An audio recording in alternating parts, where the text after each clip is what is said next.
Have you ever heard a question that sounded innocent, but deep inside, something told you it was wrong? A gentle tone, a harmless smile, and yet the moment you answered, you realized you had just stepped into a game you could never win. This is the art of the liar. They don't just lie with words, they lie with questions. And if you can't see through the disguise, you'll get trapped doubting yourself, apologizing for things you never did, until you start fighting against yourself instead of them. The ancient Romans knew this well. Seneca, Epictetus, Marcus Aurelius, they warned us. A liar rarely attacks head-on. They plant tiny seeds of doubt, and then they wait for you to destroy yourself. 2,000 years later, the tactic hasn't changed. It's only become more subtle. In today's video, we'll break down the 5 most dangerous questions liars ask to manipulate and control you.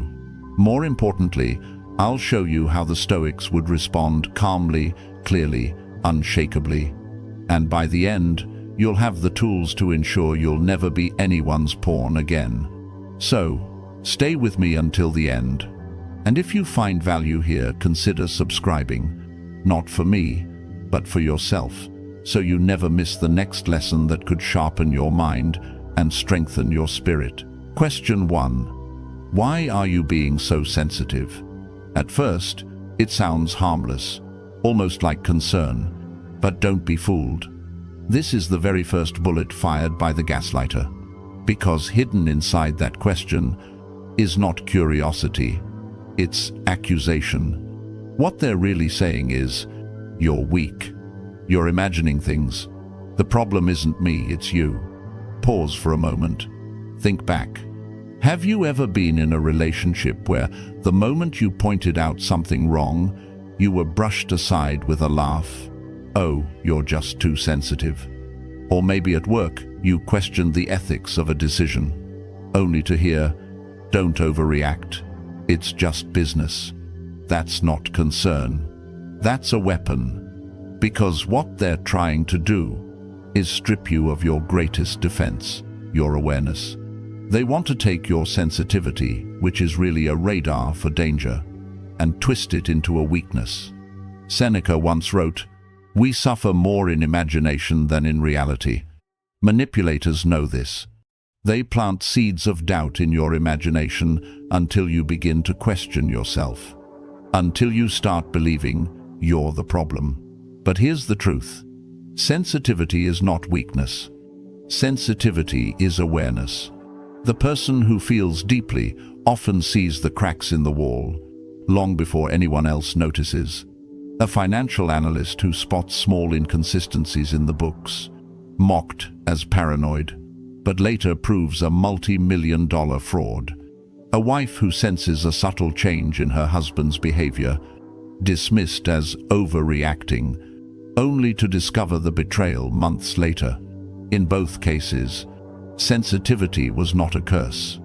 It was the early warning system. So what would a Stoic do?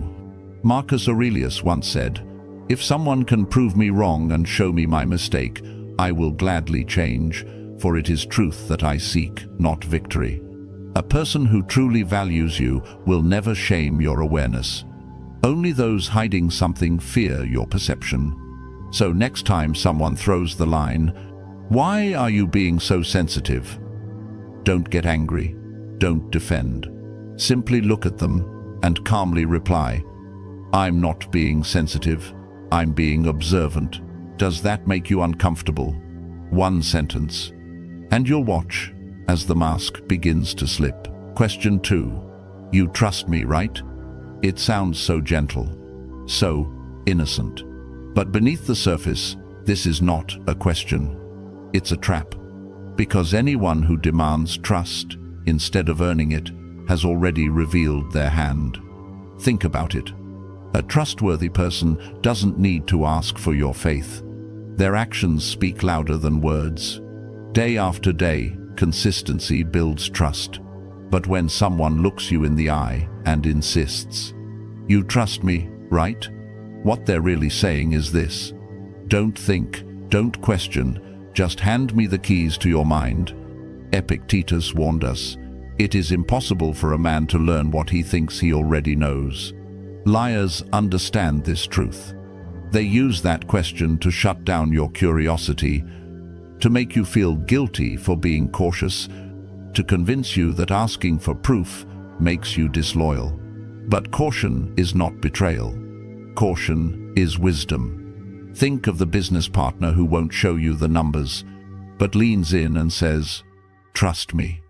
Or the lover who hides their phone, yet repeats, "Don't you trust me?" They're not building trust. They're demanding blind faith. And blind faith is the breeding ground of betrayal. So how would a Stoic respond? Not with panic, not with defensiveness, but with calm detachment. This is apatheia, the Stoic discipline of not letting emotion override reason. When faced with the words, "You trust me, right?" Pause, breathe, and reply, "Trust is earned through consistency. Are you asking me to ignore my judgment?" That single line flips the entire frame, because now the spotlight is on them, not on you. A liar will stumble, change the subject, or lash out. But a person of integrity, they won't be offended. They'll simply keep showing you, through their actions, that they are worthy of trust. Remember, trust is not a gift handed out under pressure. It is a fortress built stone by stone, through time, truth, and consistency. And the Stoic never forgets. To give away that fortress too quickly is to surrender your peace. Question 3. Are you accusing me of something? This one is clever. It looks like a simple question, but it's actually a shield, a way to flip the frame and put you on trial. Here's how it works. You raise a concern. You notice something doesn't add up. You ask a question, and suddenly, instead of answers, you get a sharp counterattack. Wait, are you accusing me of something? Now, without realizing it, you're no longer the observer. You're the villain. The spotlight is off their behavior and burning down on you. This tactic forces you into defense mode. You rush to explain yourself. You backpedal. You say things like, no, that's not what I meant." And in that moment, you've lost your power. Marcus Aurelius wrote, "The best answer to anger is silence." But silence, in Stoicism, does not mean surrender. It means refusing to play the game on someone else's terms. Think about a courtroom. If the guilty can make the judge apologize, the trial collapses. That's exactly what this question is designed to do. So how do you respond? With stillness, with composure. The next time someone snaps, "Are you accusing me of something?" Don't rush to fill the silence. Hold your ground. Maintain eye contact. Wait 2, maybe 3 seconds. And then calmly say, "Should I be?" It's just 3 words. But those 3 words flip the pressure back where it belongs. They pierce the mask. Because liars expect panic. They never expect power. Real-world examples. A boss confronted about missing funds. "Are you accusing me of stealing?" A partner questioned about secrecy. "Are you accusing me of cheating?" In both cases, the goal is the same: to turn your search for truth into an attack you must defend. But the Stoic refuses to be baited. He knows that truth does not panic, and wisdom does not apologize for observation. Remember this: the one who asks, "Are you accusing me?" is often revealing more than they realize. Question 4. Would I ever lie to you? This one is poison wrapped in velvet.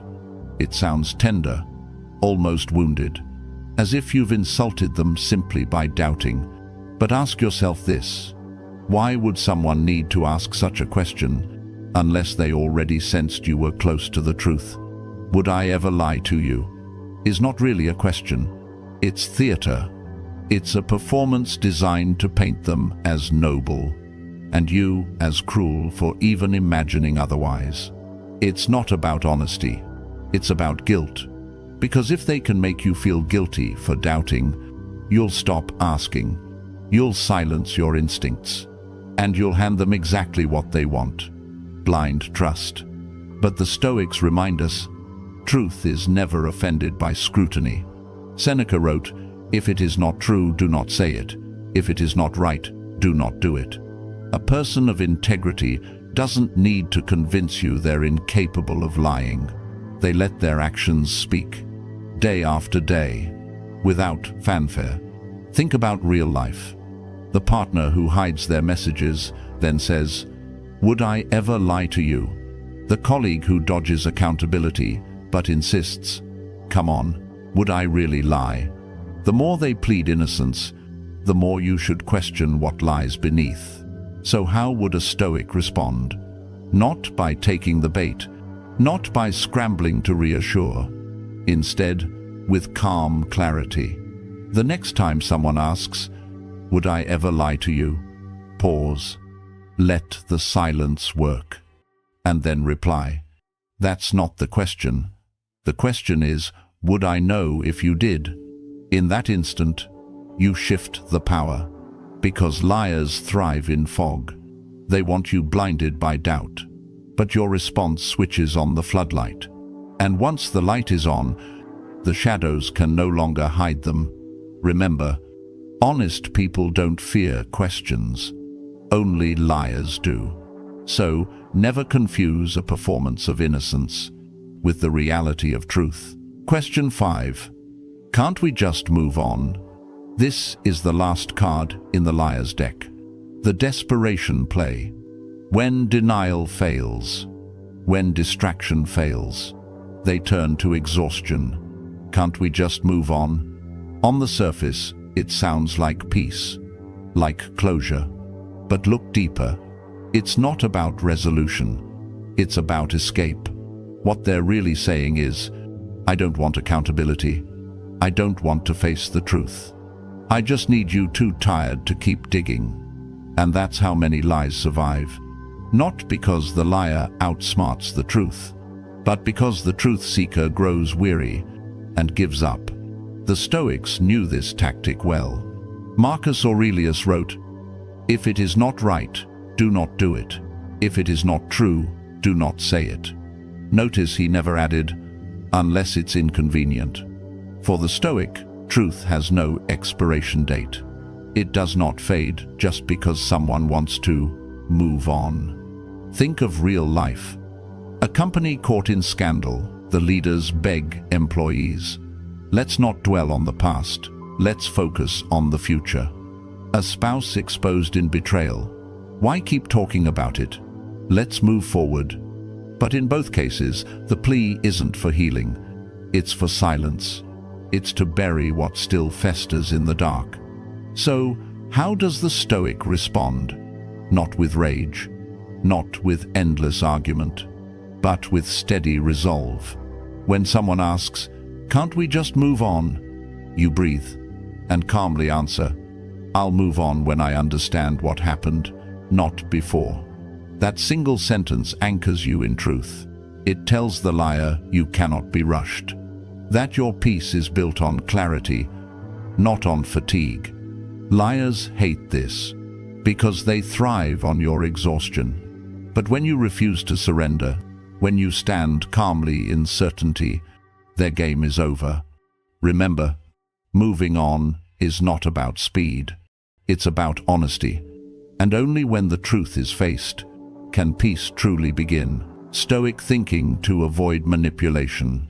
Liars thrive on emotion. They don't need facts. They don't need logic.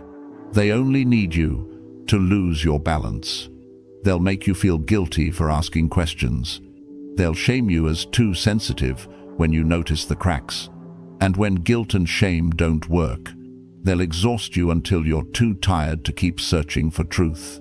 That's the battlefield of the manipulator. Not truth, not reason, but emotion.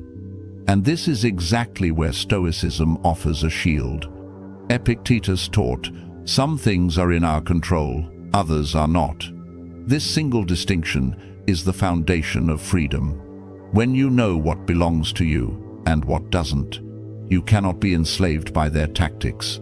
So, when they try to guilt you, remember, their feelings are not your responsibility.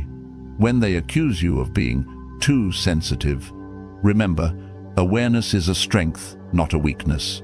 And when they try to wear you down, remember, time itself is neutral. Truth has no deadline. The Stoic doesn't react at the liar's pace. He observes. He breathes. He chooses his response with precision, as if holding the sword of reason steady in the middle of chaos. Imagine standing in a storm. Winds howl, rain lashes, thunder roars, but inside you remain unmoved. That's the Stoic state of mind. Calm when others lose control. Clear when others are blinded. Because here's the secret manipulators never expect. Their greatest weapon only works if you give them your reaction. Take that away, and the weapon shatters in their hands. The Stoic knows. Silence can be strength. Observation can be power. Detachment can be liberation. So the next time someone tries to twist your perception, don't rush. Don't panic. Simply ask yourself, is this within my control or outside of it? And with that single question, you reclaim your freedom. Calm, clear, unshakable. That's how Stoic thinking breaks every chain of manipulation. Conclusion. You now know the 5 dangerous questions liars use to manipulate. Each one is a move on the chessboard. Each one is a trap, but you are no longer a pawn. You are the player. The Stoic does not need to shout. He does not need to rage. He simply sits steady, gazes into truth, and lets the liar reveal themselves. Seneca, Epictetus, Marcus Aurelius. They all knew the same reality. The man who sees clearly is dangerous, not because he is violent, but because he cannot be controlled. So remember, you are not cruel for having standards. You are not harsh for seeking truth. You are not weak for noticing deception. You are awake. And in a world of shadows, the awake are feared. Choose clarity. Choose reason. Walk as a Stoic warrior, calm, observant, unshakable. If this message speaks to you, tap like, subscribe to the Stoic Habit, and share it with someone who needs it. And in the comments, write just 3 words: I choose clarity.